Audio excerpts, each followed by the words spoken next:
Hi there, and welcome back to the channel. Today, Native Instruments the Giant. This is an unusual instrument, and I like unusual instruments, especially when they sound good, and the Giant sounds good. It's based on a Klabin's piano model 370i. It's an unusual looking piano, and let's get in here. We have a cinematic version, and that has scrapes and plucks and some other instruments that you can actually play melodically. So we'll get to that later. But we also have the main instrument right here. So let's open that up. A picture's worth 1,000 words, and this is a 3-meter instrument built into a wall. It's got to be a one-off, but I don't know that for sure. Let's talk about the parameters here. If you've watched the Grandeur, the Maverick, the Gentleman, we get very much the same controls with only a few exceptions. Up here, they did something that I complained about in the other episodes. They gave us presets, and these are really great to have. As far as the tone controls, very much the same as the other instruments I've already covered. The anatomy, almost identical. And then we have our space over here. I'm going to turn the space off, and I'm going to go through this instrument fairly quickly, at least the main instrument, and I'll spend a little bit more time on the cinematic version. The reason why I'm doing that is the controls are very similar to the Grandeur, the Maverick, and the Gentleman. And quite honestly, you should watch the Grandeur one first and get everything from that, because I went into a ton of detail. As far as the tone is concerned here, we can turn this knob here, and softer means basically duller.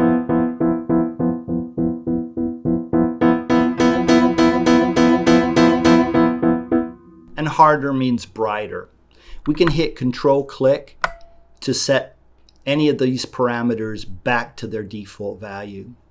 In the XXL mode, it opens up the instrument with more transients, and I like it in the XXL mode. When I use it, that's all I use.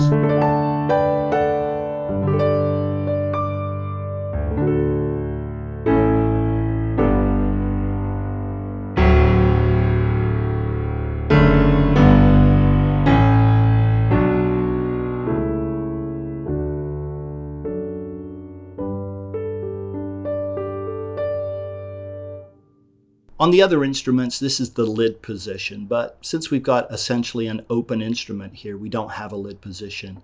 We can have less of that, and by less I mean less of the XXL, or we can have more of it. It does sound good.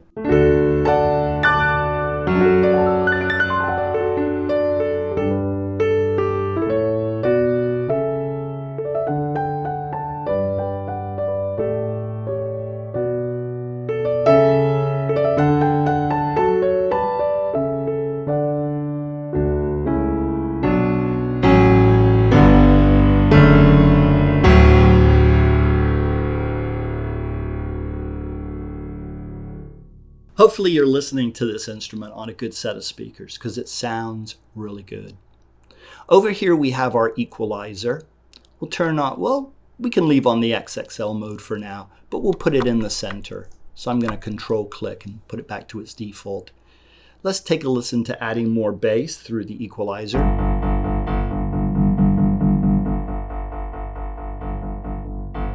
There's a good range there. Body is essentially the midsection.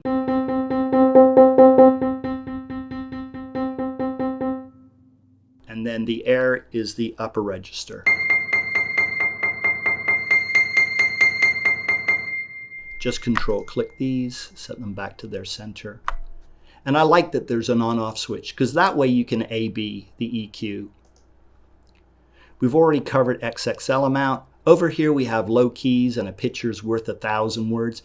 It just gives you a bias towards the low keys, starting at C3 and going down to -A1. And you can use a cut or a boost there.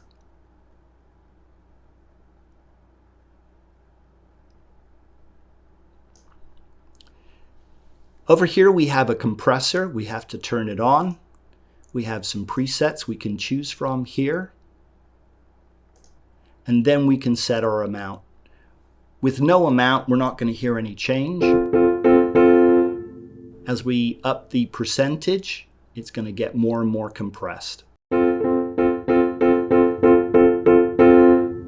Now I don't have to press very hard to get a lot of volume.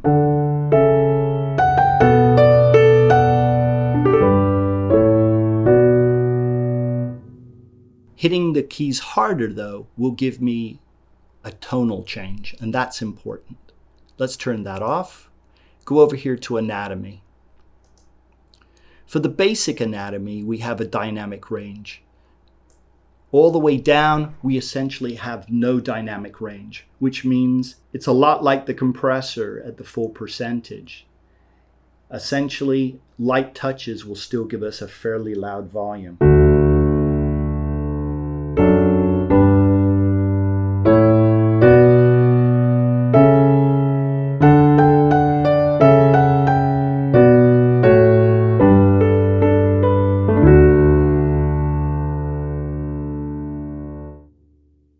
That's a good sound. I really like this piano. We can turn it up, and at the highest dynamic range, we can play very softly, but we're really going to have to hammer the keyboard to get those loud tones.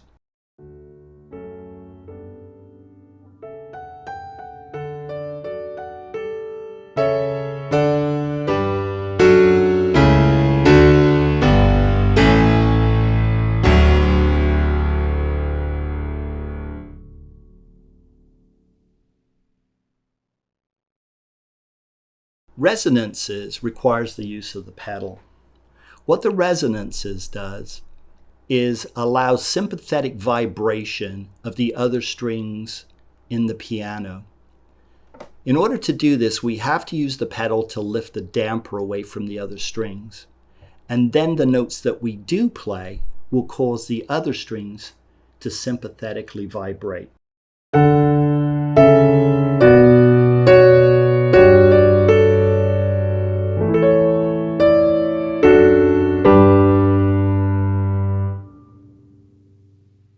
The best way for me to demonstrate this is to play a chord, hold down the pedal, and rotate the value up and down on the resonance knob.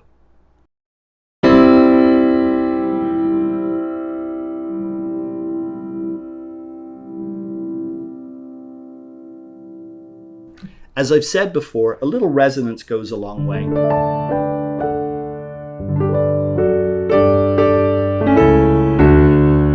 Too much resonance and the tone starts to get muddy. Over here we have overtones. We can turn them up and down. And just like I said on the other instruments, I don't hear a lot of change here.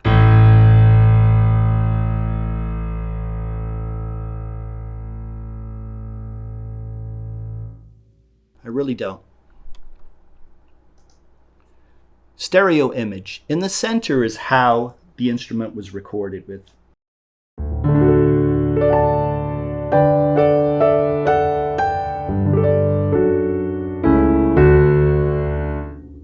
If we go all the way to the left, it's going to be a mono image.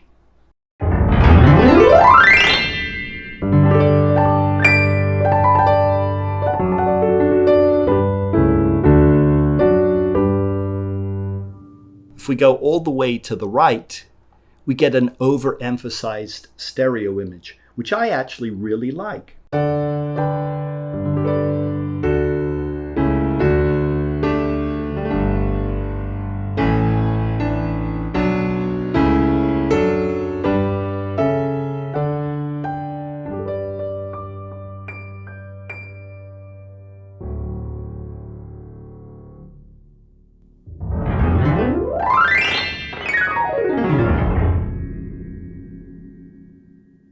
We can use this button here to swap the left and the right channels.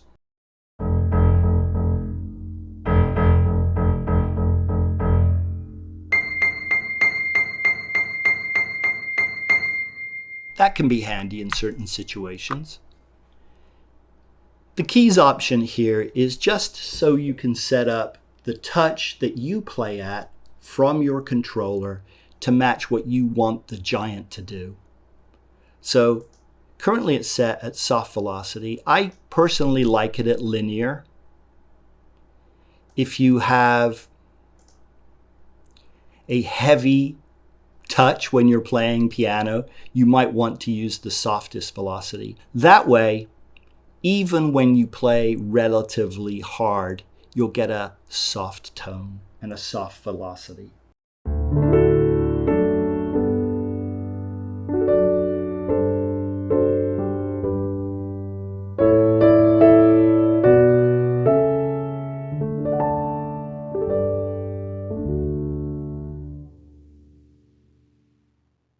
If you tend to have a very light touch, you might want to go the other way. So here, even medium velocities will result in fairly loud sounds.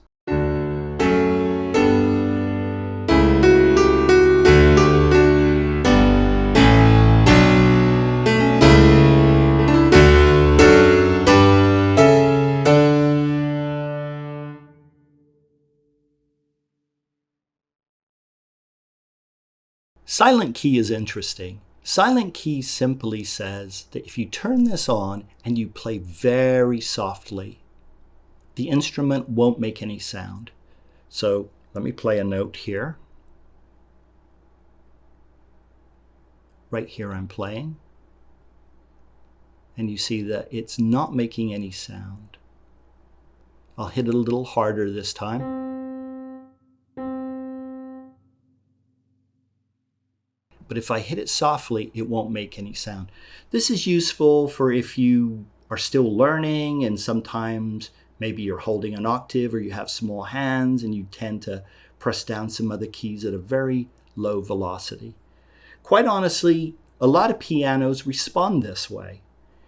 If you don't hit the key very hard, if you go over to an acoustic piano, you can try this. Press the key very slowly. A lot of times there isn't enough force to make the hammer hit the string.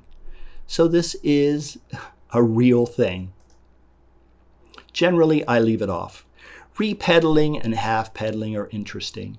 Repedaling just allows you to sustain the release samples. And I will up these release samples so you can really hear them. So when I let go of the keys, I'm going to quickly engage the pedal so I can have the release samples sound out.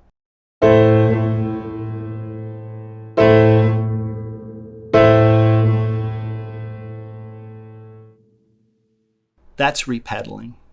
Half pedaling will require a special MIDI pedal, but what half pedaling does is it allows you to raise the damper away from the strings a lesser distance than you usually would.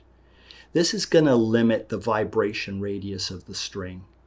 It can soften the sound of the piano, soften the velocity, and just change the overall dynamics of the piano.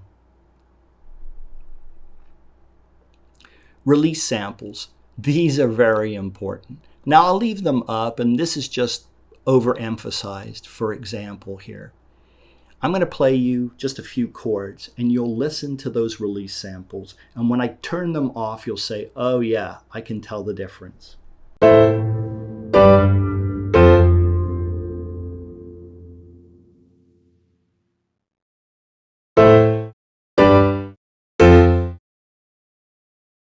Release samples are important because a real piano acts in a way that would have release samples. What I mean by that is you release the pedal and the damper falls back to the strings, but that takes a few milliseconds, maybe 10 milliseconds, because it's a mechanical action.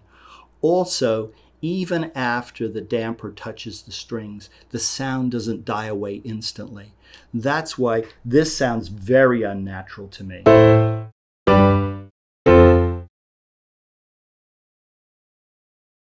You should be careful not to have it too high, but it's a matter of personal taste. And quite honestly, the default value of -16 here, or -18, whatever that is.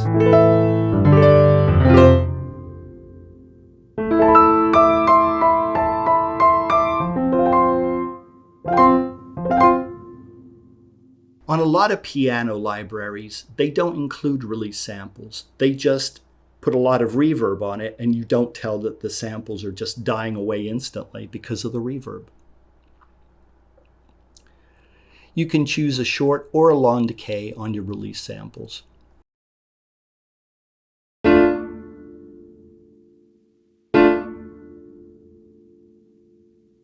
It's really hard to tell the difference there, quite honestly. Noises. These are not gimmicks, but personally I leave them off because I don't want more clutter in my mix, because I'm a studio composer type of guy, and it's hard enough to mix without having additional clutter in there. But the hammer sound is just the sound of the hammer mechanically moving. On other pianos that I've done demos on, like the Grandeur, down in the lower register, you really don't hear the hammer so much because they're a clunky sound and they blend in with the actual string sounds. Here you're going to hear it because it's an open-faced piano.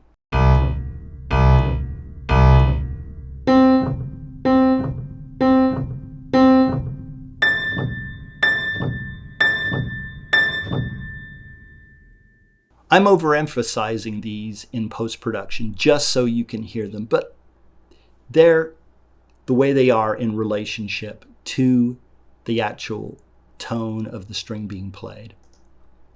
The damper is just the mechanical action of the damper being lifted away from the strings. This can kind of sound like the piano breathing.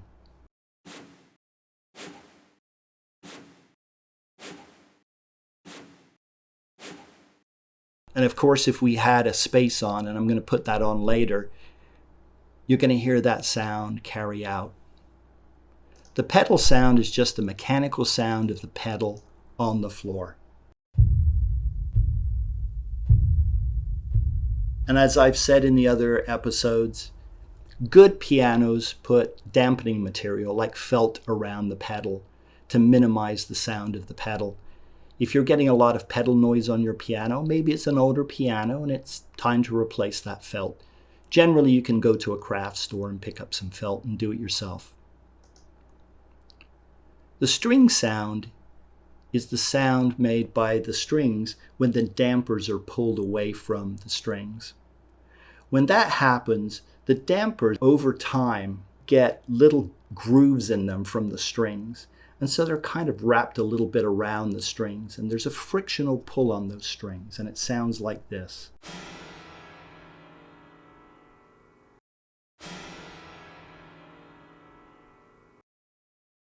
You may have heard a loud version of this in mystery movies where they say, "What happened?"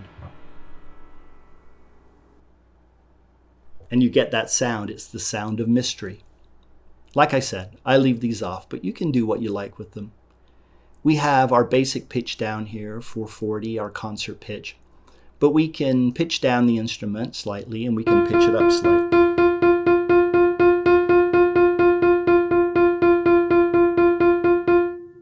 This can be useful for playing along with material that's just slightly off pitch, especially when that slight off pitch is annoying you, like MP3s and vinyl and just cassettes. So I don't think a lot of people are playing along with that older stuff, but they might be, and this can be helpful. You have stretched and equal tuning. Stretched is just what the piano was recorded at, so that's going to give you the most natural sound. These aren't alternate tunings. They still sound pretty much the same. And if we put it on equal, it's going to sound pretty much the same. Technically, it would sound slightly different, and there's not a lot of difference, but I'm listening on headphones. On my main speakers, I might be able to hear a slight difference, maybe. That's it for the anatomy of our piano. So let's go ahead and close this up and take a look at our space. Our space is a convolution reverb, and down here we have our different spaces, and we can choose the one we like. So let's choose Concert Hall 1. We need to turn it on, and then we have an amount, a size, and a distance. You can think of these controls as send, size of the space, and pre-delay. Let's take a listen.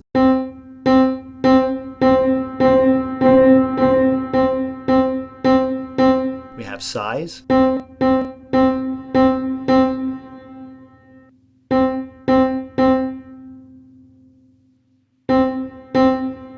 You might hear a little crackling while I'm doing this because it doesn't like it when you change these, and I have my latency set really tightly. A pre-delay.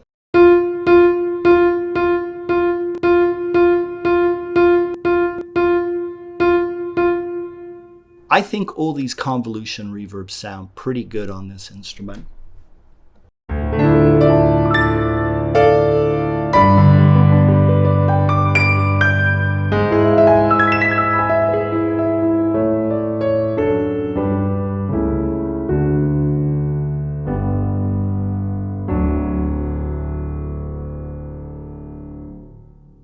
I think that these spaces would work fine if you were playing live using a laptop.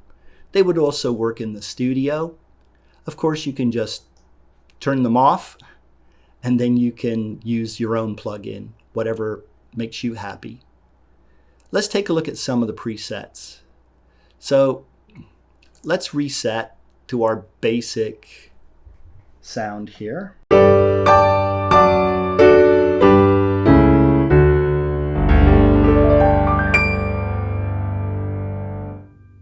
Nothing wrong with that.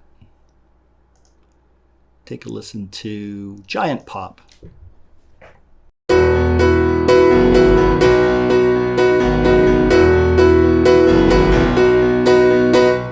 Get the idea there. It's a nice bright sound.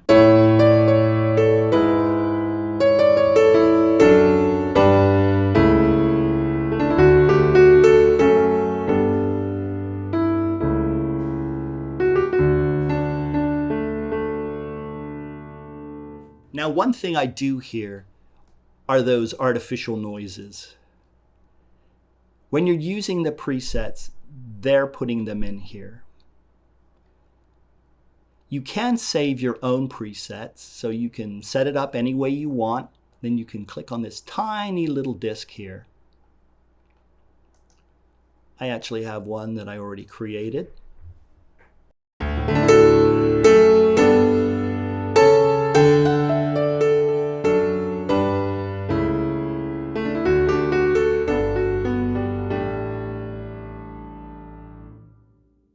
If I didn't want that anymore, I could just click on this little circle with a line through it, and that would delete it. When you're saving your presets, you can just click in this name portion here and call it anything you want. That's pretty much it for this instrument. Let's load up the cinematic and take a listen to it and see if we like this one. That loaded up incredibly quickly. The first thing we have is noises and effects, and they're all across the keyboard.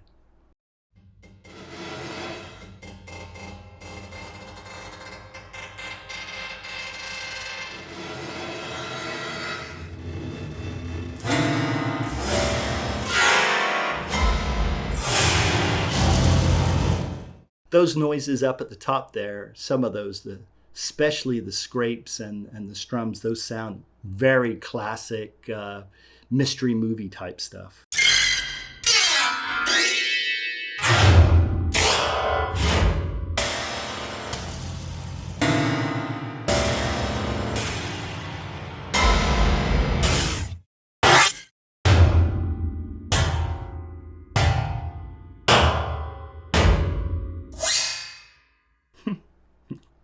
It's what a mouse sounds like when he's inside your piano and you're playing it.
That was me going through all 88 notes on my controller. Let's take a listen to the plucked sound, and this sounds a little bit like a banjo to me.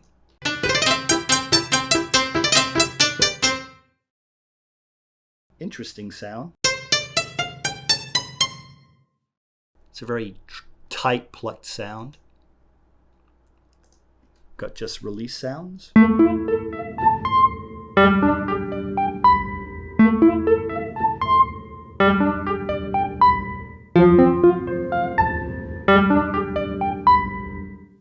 That's very cool. Resonances.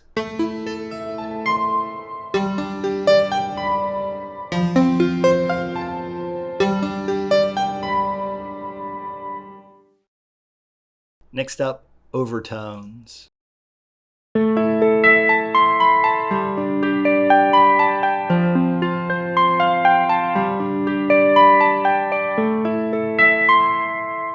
Now, the interesting thing is you can play these in any combination you want. You can turn some of them on, turn some of them off.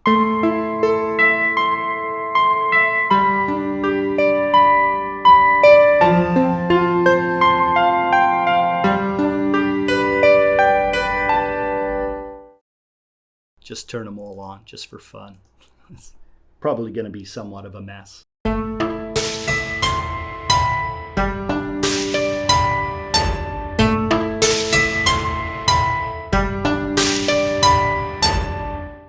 Not bad. And you're just bringing in the noises there where everything else is pitched, but the noises aren't. Let's just try it without the noises, though that didn't sound bad.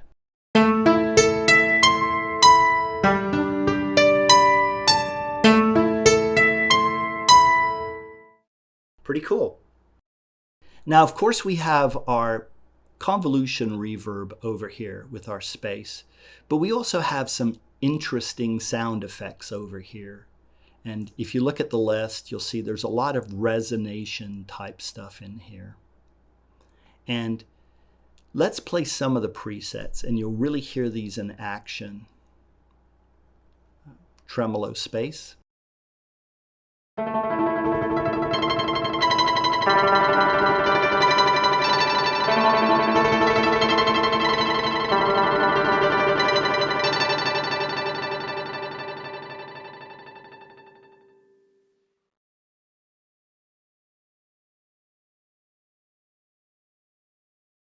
Panned groove is a very interesting one. This almost sounds synthesizer-like.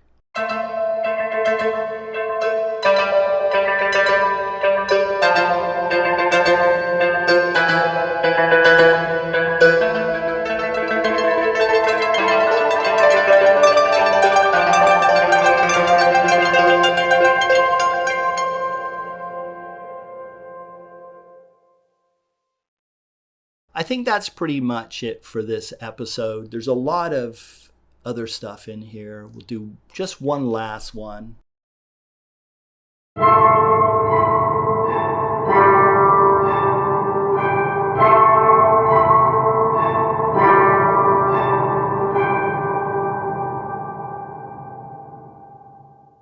I think some of the cinematic instrument sounds are pretty interesting and pretty useful, especially if you're into sound design and scoring a movie or you're adding sound effects for a movie.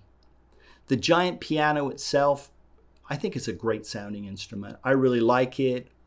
I generally only use it in the XXL mode. It just sounds so much better to me in that mode. You got some nice convolution spaces here for your reverb, and then you got all this craziness over here on this side. Thanks for stopping by. Hopefully this was helpful. This is the Giant from Native Instruments. It's a great instrument. I'll see you on another episode soon. Take care. Thanks for watching.